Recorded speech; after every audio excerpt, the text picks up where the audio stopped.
ಹರಿವಾಯು ಸ್ತುತಿ ಸಮಿತಿ ಮನೆ ಮನೆಗಳಲ್ಲಿ ಪಾರಾಯಣ ಹಂಗಂತ ಆರಂಭಿಸಿ ನಡೀತಾ ಇದೆ ಅಂದರೆ ಯಾತಕ ಮನೆ ಮನೆಗಳಲ್ಲಿ ನಾವು ಹೋಗ್ಬೇಕು. ಈಗ ಮನೆ ಮನೆಗಳಲ್ಲಿ ಏನಾಗಿದೆ ಅಂದ್ರೆ ಮಂತ್ರ ಶಬ್ದಗಳು ನಿಂತು ಹೋಗಿದೆ. ಮನೆಗಳಲ್ಲಿ ಮಂತ್ರ ಶಬ್ದಗಳಿಲ್ಲ. ಬೆಳಿಗ್ಗೆ ಆರಂಭಿಸಿದ್ರೆ ನೈಟ್ ನಿದ್ದೆಗೆ ಮಾರಾವರಿಕೆ ಟಿವಿ ಶಬ್ದ, ಸೀರಿಯಲ್ ಸಿನಿಮಾ ಹಾಡುಗಳು ಕೇಳ್ತಾ ಇದ್ದ ಮನೆ ಮನೆಗಳಿಗೆ ಶಬ್ದಗಳು ಮಂತ್ರ ಶಬ್ದಗಳು ಇಲ್ಲ ಅಂದ್ರೆ ಮನೆಗಳಿಗೆ ಮನೆಗಳಲ್ಲಿ ಮಂತ್ರ ಶಬ್ದಗಳಿಲ್ಲಬಹುದು. ಮನೆಯಲ್ಲ ಸ್ಮಶಾನಕ್ಕೆ ಸಮ ಅಂತ ಹೇಳ್ತಾರಂದ್ರೆ ಅಂತ ಸ್ಮಶಾನಕ್ಕೆ ಸಮವಾದ ಮನೆಗಳನ್ನ ನಾವು ಇದಕ್ಕೆ ತಗೊಂಡು ಹೋಗ್ಬೇಕು. ಆ ಇದು ಪೂರ ಸಂಪಾದಿಸಿ ಲೋನ್ ತೆಗೆದು 30 ವರ್ಷ ಕಟ್ಟ ಮನನ ನಾವು ಮನೆಯ ಇಟ್ಟಿರೋದಿಲ್ಲ. ಅದಕ್ಕೆ ಮಂತ್ರ ಶಬ್ದಗಳಿಲ್ಲ, ಅದು ಮನೆಯಾಗಿದೆ. ಆ ಮನೆ ಮನೆಗಳಲ್ಲಿ ಮಂತ್ರ ಶಬ್ದ ಬರಬೇಕು ಅಂತ ಆರಂಭಿಸಿದ್ವಿ ಹರಿವಾಯು ಸ್ತುತಿ. ಆಗ ಮಾಡುವಂತ ಈ ಮನೆ ಮನೆಗಳಲ್ಲಿ ಮಂತ್ರ ಶಬ್ದಗಳು ಹೇಗೆ ಬರ್ತಾ ಇದೆ ನಮ್ಮ ಜನಗಳಿಗೆ ಹೋಗಿ ಸೇರಿಸಬೇಕು ಅಂದ್ರೆ ನಾವು ಈ ಜನ ಈ ಪುಣ್ಯ ದಿನದಲ್ಲಿ ದೊಡ್ಡವರು ಹೇಳಿದಾಗ ಈ ಪುಣ್ಯ ದಿನದಲ್ಲಿ ಇಷ್ಟು ಬಂದರೂ ನಾವು ಮುಂದೆ ಸೇರಿದ್ದೇವೆ ಅಂದ್ರೆ ಅದು ನಮ್ಮ ಪುಣ್ಯ ಅಲ್ಲ. ಪ್ರಾಚೀನ ಚಿನ್ನ ಪುಣ್ಯೋಚ್ಚಯ ಚದುರದರ ಚಾರದ ಚಾರು ಚಿತ್ತ ಅಂತ ಹೇಳಿದಾಗ ನಮ್ಮ ಹಿರಿಯರು ಮಾಡಿದ ಪುಣ್ಯ ಒಂದು ಚೂರು ನಮಗೆ ಸಿಕ್ಕಿದೆ. ಆ ಒಂದು ಚೂರು ಪುಣ್ಯ ಎಷ್ಟೋ ತೀರಿಸಿದ್ದೇವೆ ನಾವು ಪರಂಪರೆಯ ತೀರಿಸುತ್ತಾ ಬರ್ತೇವೆ. ಯಾಕಂದ್ರೆ ನಾವು ಇದನ್ನ ಇಟ್ಟುಬೋದಲ್ಲ, ತೀರಿಸಿ ಒಂದು ಚೂರದ ಆ ಒಂದು ಚೂರು ಪುಣ್ಯದಲ್ಲಿ ನಾವು ಇಲ್ಲಿ ಬಂದು ಕೂತಂತ ಮಧ್ವ ನಾವು ಹೇಳ್ತೇವೆ. ನಮ್ಮ ಮನೆಯಲ್ಲಿ ಒಂದು ದೇವರ ಪೂಜೆ ನಡೀತಾ ದೇವರು ಹಾಡು ಹೇಳ್ತೇವೆ ಅಂದ್ರೆ ನಮ್ಮ ಹಿರಿಯರು ಮಾಡಿದ ಪುಣ್ಯ. ಆದ್ರೆ ಆ ಪುಣ್ಯ ನಮ್ಮ ನೆಕ್ಸ್ಟ್ ಜನರೇಷನ್ ನಮ್ಮ ಮಕ್ಕಳು ಮೊಮ್ಮಕ್ಕಳಿಗೆ ನಾವು ಇಟ್ಟಿದ್ದಾರೆ ಅಂದ್ರೆ ಇಲ್ಲ. ಏನ್ ಇಟ್ಟಿದ್ದೇವೆ? ಮನ ಸೇರಿಸ್ತೇವೆ, ಬ್ಯಾಂಕಲ್ಲಿ ಡೆಪಾಸಿಟ್ ಎಷ್ಟೋ ಸೇರಿಸಿದ್ದೆವು, ಒಳ್ಳೆ ಕಾರ್ ತೆಗೆದುಕೊಟ್ಟಿದ್ದೆವು, ಮಕ್ಕಳಿಗೆ ಮನೆಗಳು ತೆಗೆದುಕೊಟ್ಟಿದ್ದೆವು.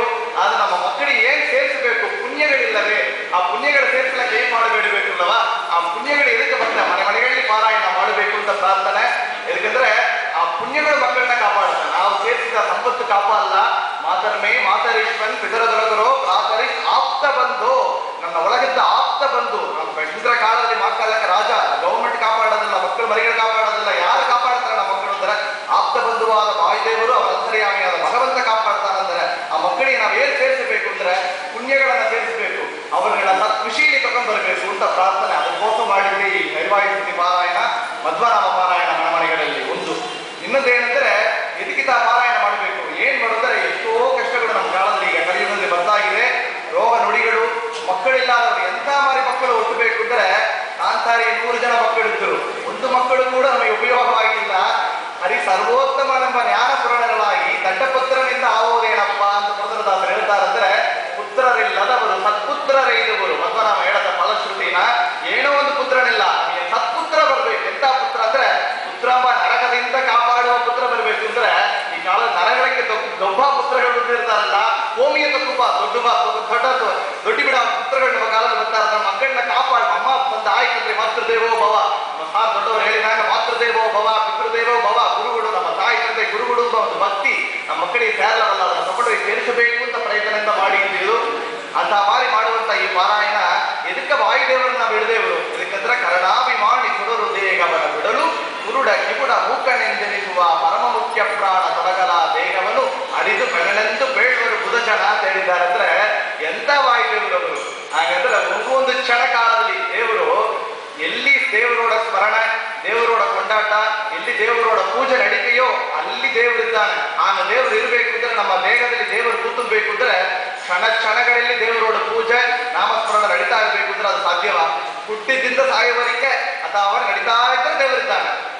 ಆಗ ಇಲ್ಲ ಅಂದ್ರೆ ಇರೋದಿಲ್ಲ. ಹಾಗಾದ್ರೆ ದೇವರು ಹೊರಟು ಬಿಡ್ತಾನೆ. ಆಗ ದೇವರಿಗೆ ಎಲ್ಲಕ್ಕೆ ನಾವು ಏನ್ ಮಾಡಬೇಕು ಅಂದ್ರೆ ಒಳಗೆ ಬಂದು ಕೂತ್ಕೊಂಡು ಆ ದೇವರ ಸ್ಮರಣನ ನಮ್ಮ ರೆಪ್ರೆಸೆಂಟೇಟಿವ್ ನಮಿಯೋಸನ ಮಾಡುವಂತ ಒಬ್ರು ಯಾರು ಅಂದ್ರೆ ಅದು ವಾಯುದೇವರು. 63232 ಶತಶ್ವಾಸ ಜಪಗಣ 3 ವಿಧ ಜೀವರೊಳಗೆ ಅಬ್ಜತ ಕಲ್ಪ ಪರ್ಯಂತ ತಾರಚಿತಿ ಸಾತ್ವರಿಗೆ ಸುಖ ಸಂಸಾರ ಮಿಷ್ಟರಿಗೆ ಅಥವಾ ಜನರಿಗೆ ಅಂದ್ರೆ ದಿನಕ್ಕೆ 21,600 ಟೈಮ್ಸ್ ನಮಿಯೋಸನ ಒಳಗಿದ್ದು ಮಾಡ ಶ್ವಾಸನ ಅವರು ಹಂಸರೂಪಿ ಪರಮಾತ್ಮನಿಗೆ ಶ್ವಾಸ ಜಪವಾಗಿ ಮಾಡಿ ಸಮರ್ಪಣೆ ಮಾಡ್ತಾರೆ.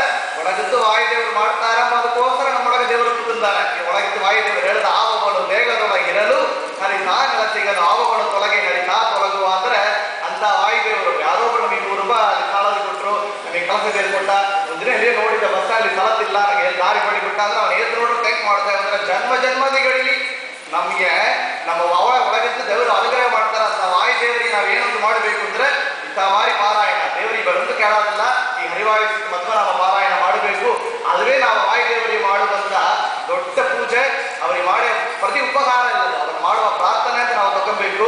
ಆ ನಿರಾವಳಿ ಏನು ಹೆಂಗಸರು ಹೇಳಿದ್ರು, ಹೆಂಗಸರು ಎದಕ್ಕೆ ಹೇಳ್ಬೇಕು, ಸ್ತ್ರೀಗಳು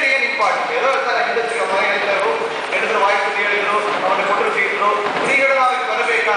ಹಾಗಂದ್ರೆ ನಮ್ಮ ದೊಡ್ಡವರು ಗುರುಗಳು ಹೇಳಿದಾಗೆ ಸ್ತ್ರೀಗಳಿಗೆ ನಮ್ಮ ಶಾಸ್ತ್ರ ತುಂಬಾ ಸದ್ಯ ತುಂಬಾ ಒಂದು ದೊಡ್ಡ ಸ್ಥಳ ಕೊಟ್ಟಿದೆ.